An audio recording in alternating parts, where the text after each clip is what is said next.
In life, the greatest battles are not fought with sword or guns.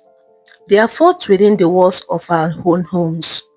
A mother is meant to protect a child, but what happens when a mother becomes the enemy within? The hospital room was silent, except for the sound of a machine that beeped slowly. On the bed lay a woman. Her eyes were open, but her body did not move. Not her legs, not her hands. She could not blink and breathe. Her name was Clara. She was once full of life, always dancing, laughing and chasing after men. But now, she could not even turn her head. She was paralyzed.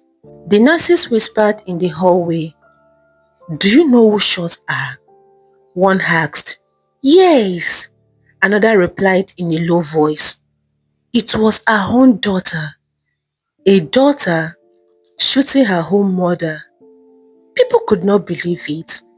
As Clara lay on the hospital bed, tears rolled from her eyes. She remembered her past. She remembered the mistakes that brought her here. Clara was only 16 years old when she gave birth to a baby girl. The father of the child had run away. He never looked back. Clara was too young, too wide, and too careless. She was not ready to be a mother.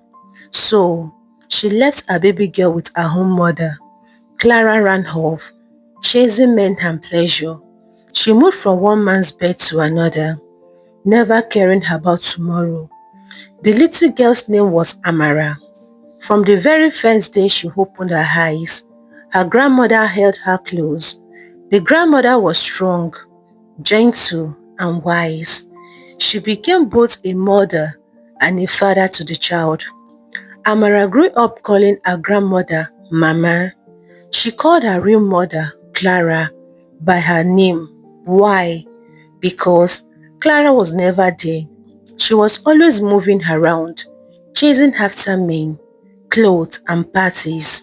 She would show up once in a long while with painted lips, high heels, and the smell of perfume, but she never stayed.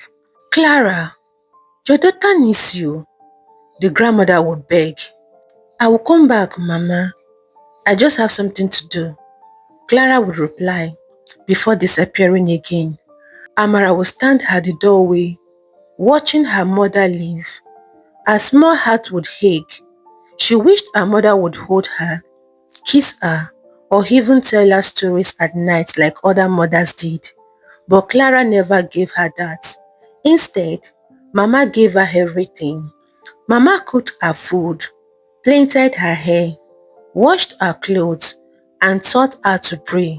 Mama told her stories under the moonlight. Mama taught her that life was not about beauty or money, but about honesty, kindness, and patience. But still, Amara carried a wound inside her heart. Other children in school talked about their mother, how their mother cooked for them, walked them to school, or hugged them while they cried. Amara could not say the same. She would sit quietly, pretending it did not hurt her, but inside, she was broken.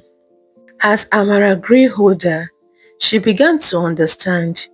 She saw her mother for who she really was, a woman who jumped from man to man, searching for love in wrong places. Amara began to feel hunger. One night, Amara cried into her mother's lap, "Mama, why doesn't Clara love me? Why doesn't she stay with me?" The old woman stroked her head softly. "My child, some people lost their way in life.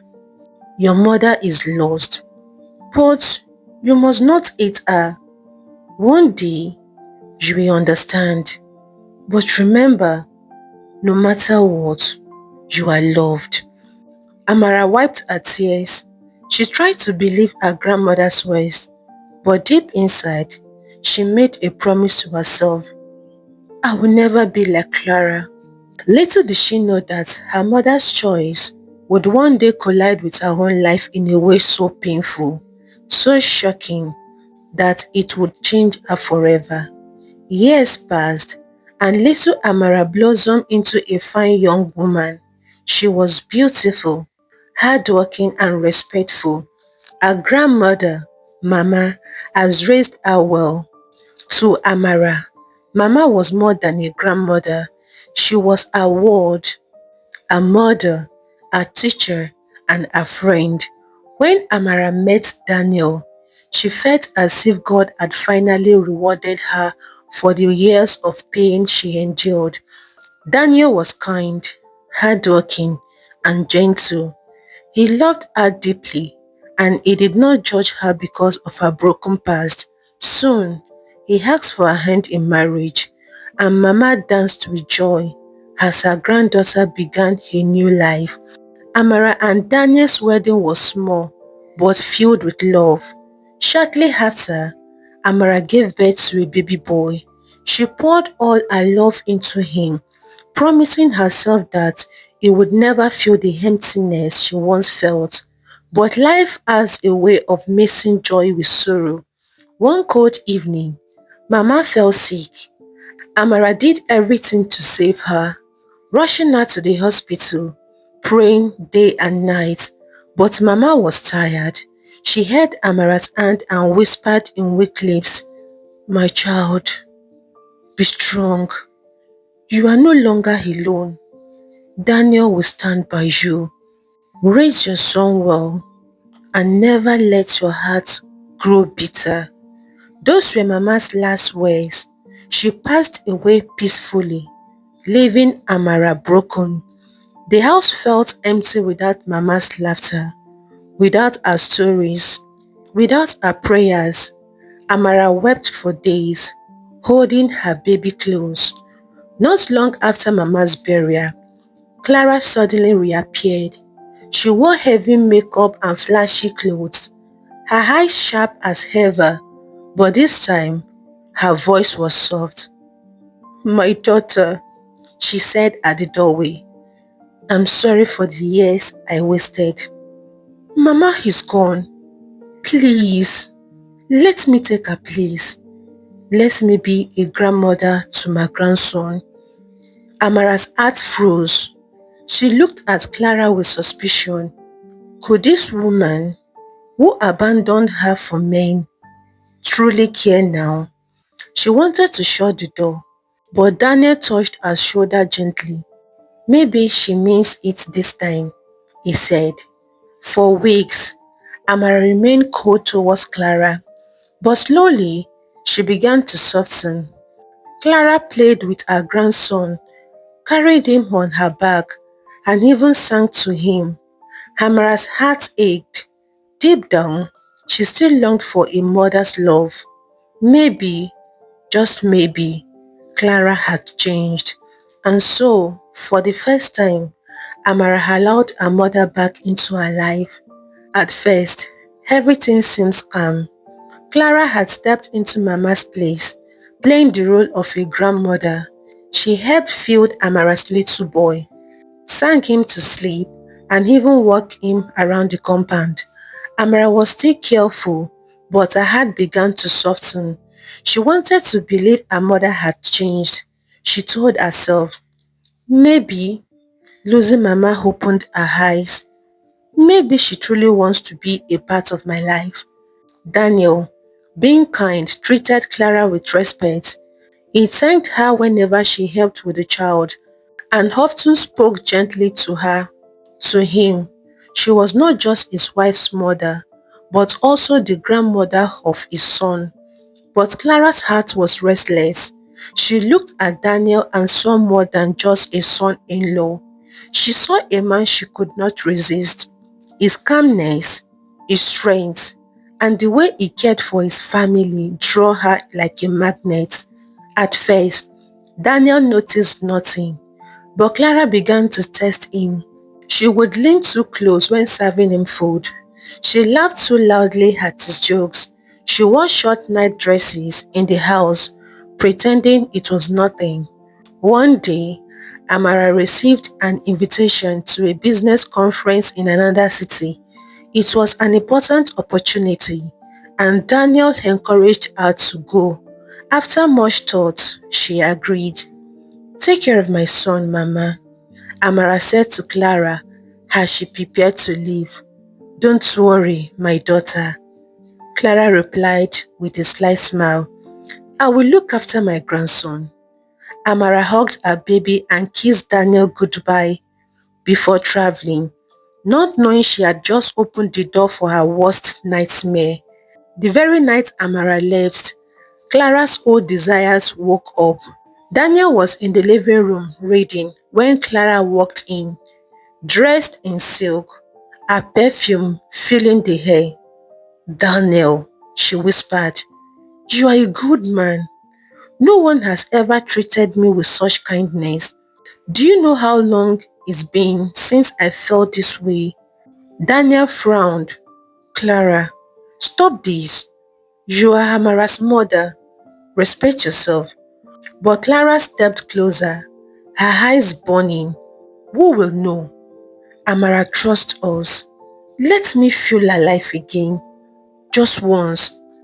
Daniel stood up angrily. "This is wrong." But Clara's persistence was stronger than his will. Night after night, she tempted him, and slowly, his guards broke. What started as a single night of weakness turned into a secret affair. When Amma returned home a week later, she found her son healthy and smiling. Clara acted like nothing happened, cooking meals and laughing loudly. Daniel, however, avoided looking Amara in the eyes. Guilt was eating him alive, but he could not speak. The affair did not stop there. Clara and Daniel continued meeting secretly. They stole moments whenever Amara was away at work or asleep. Each time they met, the guilt grew heavier, but so did the sin. Weeks turned into months, until one morning, Clara missed her period. Her head shook as she took the pregnancy test. The result came back positive. She was carrying Daniel's child. As if fate wanted to make the wound deeper, Amara also discovered she was pregnant at the same time. The mother and the daughter, both pregnant for the same man. Clara's lips curved into a smile. "Now, he will never leave me. We are bound together." Amara's pregnancy brought her joy. She often stood before the mirror, rubbing her stomach and smiling at the thought of another child. Daniel pretended to share her happiness, but guilt weighed heavily on his heart. Every time he looked at Amara, he remembered Clara. Clara, on the other hand, hid her pregnancy with tricks. She wore loose clothes, avoided questions, and pretended to have stomach pain whenever Amara got suspicious. But secrets do not hide forever. One afternoon, Amara returned home earlier than expected from the hospital. She had gone for a checkup and wanted to surprise Daniel with the good news that their baby was healthy.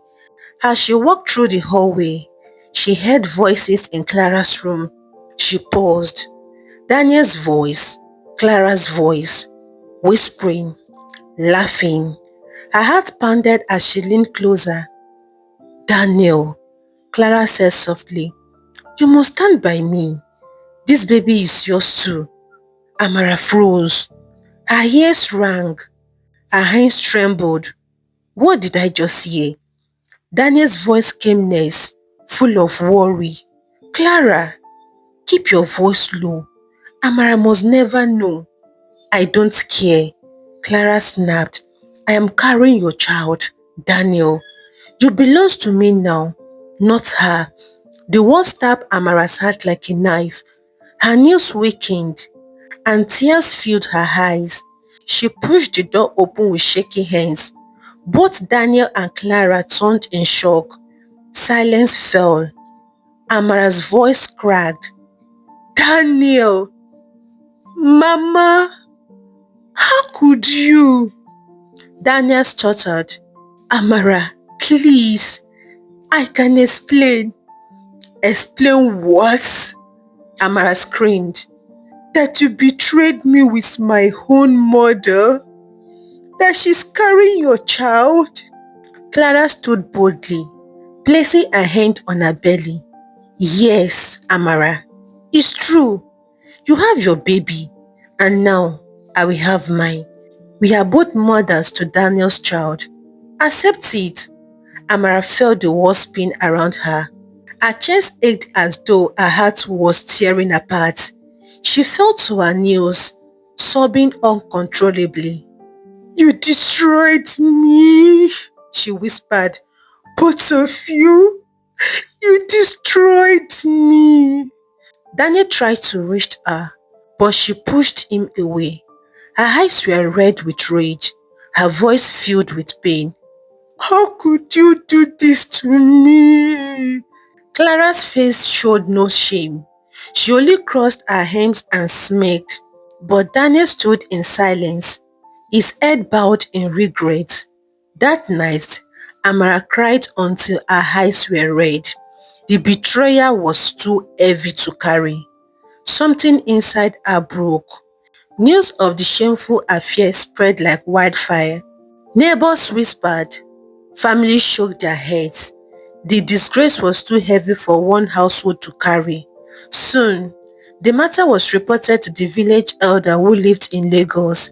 They sent word, summoning Clara and Hamara before the council of village women to hear the case. On the day of the meeting, the hall was filled with murmurs. The women sat in a circle, their eyes sharp and their voice heavy. Amara stood trembling, her face swollen from crying. Clara stood beside her, dressed boldly, her chin raised as if she had no fault. The head of the women spoke. Clara, you betrayed your own blood. You lay with your daughter's husband. What do you have to say for yourself? Clara only shrugged, her lips twisted. I did nothing wrong. Daniel is a man, and he chose me. Amara is just bitter because she cannot share. A gasp went through the crowd. Some women spat on the floor in disgust. Others turned their eyes away in shame. They turned to Amara. You should never have allowed this woman back into your house. Did your grandmother not warn you of her ways? Why bring her under the same roof as your husband? See what has happened now. Amara burst into tears, falling to her knees. I only wanted to give her another chance. She is my mother. I thought she had changed. I never knew she would destroy me this way. The women shook their heads. Some pitied her, some blamed her, but none could heal her pain. The case ended without a clear judgment. Daniel did not even show his face. He was too ashamed. That night, silence hung heavy in Amara's home. The baby slept peacefully, unaware of the storm. Daniel stayed out late, leaving the house empty except for the two women. Amara sat alone in her room, her mind burning. Clara's word from the meeting replayed in her head, words without remorse, words filled with pride. Rage boiled into her chest. She rose from her bed. With trembling hands, she opened a drawer and pulled out the small gun Daniel kept hidden for safety. Her breath came in short, sharp gasps as she walked to her mother's room. Clara was lying on the bed, humming softly, as if nothing was wrong. The moment she saw Amara with the gun, she laughed coldly. So, my daughter, you finally grew the courage. What will you do now? Shoot me? Amara's hand shook. Tears ran down her face. She ruined me, Mama. You ruined my life. Before Clara could reply, the gun went off. The gunshot echoed through the silent night like thunder. Neighbors rushed into the compound, screaming, confused, and terrified. Clara lay on the bed, blood pouring from her side. Her eyes were wide with shock, her lips trembling as she whispered her daughter's name. Amara stood frozen, the gun still in her shaking hands, tears streaming down her face. But before anyone could grab her, Amara disappeared into the darkness with her little boy. The neighbors carried Clara into a waiting car and rushed her to the hospital. Her breaths were weak, her body cold. Nurses hurried to wheel her into the emergency room, shouting for blood and oxygen. Doctors worked on her through the night, and after hours of surgery, she survived. But the bullet had done its damage. It had crushed her spine. Clara could never walk again. When she opened her eyes the next morning, she was in a white hospital room, tubes connected in her body. She tried to move her leg but nothing responded. Panic filled her chest. Then tears followed. Slowly, she placed her hands on her belly, the one place she thought still carried life. But when the doctor entered, his face was heavy. "I'm sorry, Clara," he said quietly. "You lost the baby." Her heart shattered. A scream tore through her throat, echoing down the hospital hallway. She had lost everything: her legs, her child, her pride. She was now trapped in a body that could not carry her anywhere. Meanwhile, Amara and her son boarded a cab heading to the airport. She carried only a small bag, but her heart carried 1,000 scars. As they boarded a plane and the plane flew across the sky, she cried quietly, holding her son close. She had also lost her pregnancy in the chaos and stress of it all. The news of the shooting hit Daniel like a bullet. His hand shook as he drove to the hospital. When he saw Clara lying helplessly on the hospital bed, his chest tightened with both anger and pity. He paid her hospital bill without saying much, but as he turned to leave, his voice was cold like ice. "Clara," he said firmly, "don't ever come near my house again. You destroy your daughter's life. And now, look at you. Don't call me. Don't look for me. You are dead to me." Clara cried and begged, but his footsteps faded away. She was alone. The hospital wall felt like a prison. She stared at the ceiling, paralyzed not just in her body, but in her soul. She thought of Amara, her daughter, who once trusted her, the daughter she betrayed. She thought of her grandson, now thousands of miles away. Her heart ached with regret, but it was too late. Across the ocean, Amara started a new life in America with her son.